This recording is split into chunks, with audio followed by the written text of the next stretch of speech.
കടുത്ത രൂപത്തിൽ നിങ്ങൾ എന്തിനാണ് ഇത്തരം തിന്മകൾക്കെതിരെ സംസാരിക്കുന്നത്? ആക്ഷേപങ്ങൾ വരുത്തി വെക്കില്ല. അത് റഹ്മത്താൻ, കാരുണ്യമാണ്. അവരെങ്ങനെ ഇത് ഒഴിവാക്കാൻ വേണ്ടിയാണ് പറയുന്നത്. അവരോട് ദേഷ്യമുള്ളത് കൊണ്ടല്ല. റഹീമുൻ ബിൽ മുസ്നിബീൻ, തെറ്റുകൾ ചെയ്യുന്നവർ, തിന്മകൾ പറ്റിപ്പോയവരോട്, തെറ്റുകൾ സംഭവിച്ചവരോട് റഹീം, റഹ്മത്തുള്ളവരാണ്, കരുണ കാണിക്കുന്നവരാണ്.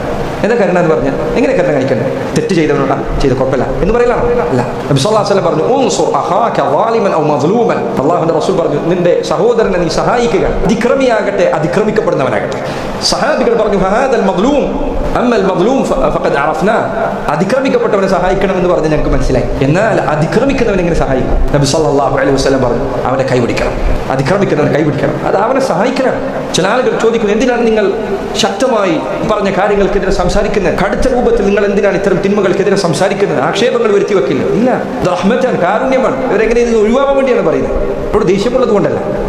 അങ്ങനെ ആവരുത്. ഒരാളെ തിരുത്തുന്നത്, ഒരാളോട് കടുത്ത ഭാഷയിൽ ചിലത് പറയുന്നത് എന്തിനു വേണ്ടിയാണ്? അവനത് ഒഴിവാക്കണം.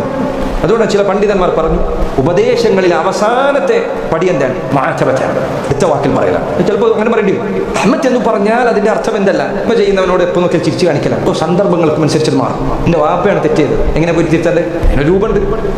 നിന്റെ മകനാണ് തെറ്റിയത്, എപ്പോഴും എങ്ങനെ തിരുത്തണ്ടേ? അതിനൊരു രൂപമുണ്ട്. അതിനും തന്നെ സന്ദർഭങ്ങളും സാഹചര്യങ്ങളും വ്യത്യാസമുണ്ട്. 7 വയസ്സുള്ളവരെ തിരുത്തേണ്ടതുപോലെയല്ല 10 വയസ്സുള്ളവരെ തിരുത്തേണ്ടത്. 10 വയസ്സുള്ളവനെ തിരുത്തുന്നത് പോലെ 20 വയസ്സുള്ളവനെ തിരുത്തണം. 20 വയസ്സേ വരുത്താൻ അങ്ങനെ പോയി അടിച്ചോണ്ടുള്ള കാര്യമുണ്ടോ? ഒരു ഫായതയില്ലതോ, ഒരു ഉപകാരമില്ല. 10 വയസ്സുള്ള സമയം അടിച്ച ഉപകാരമുണ്ട്. അതുകൊണ്ടാണ് നബി സല്ലല്ലാഹു അലൈഹി വസല്ലം പറഞ്ഞത് അടിക്കണം. അടി ഉപകരിക്കുന്ന സമയമുണ്ട്, ഉപകരിക്കാത്ത സമയം. സഹോദരങ്ങളെ, റഹ്മത്തുള്ളവരാകുക. എങ്ങനെ? ഓരോ സന്ദർഭത്തിനും അള്ളാഹുവിന്റെ റസൂൽ പഠിപ്പിച്ചത് എന്താണോ അതനുസരിച്ച് പ്രയോഗിക്കുക. അതാണ് റഹ്മത്ത്. റഹ്മത്ത് എന്ന് പറഞ്ഞാൽ എല്ലാവരോടും എപ്പോഴും ദേഷ്യം കാണിക്കലോ, എല്ലാവരോടും എപ്പോഴും ചിരിച്ച മുഖവുമായി സംസാരിക്കലോ അല്ല. അതിനോരോ സന്ദർഭമാണ്.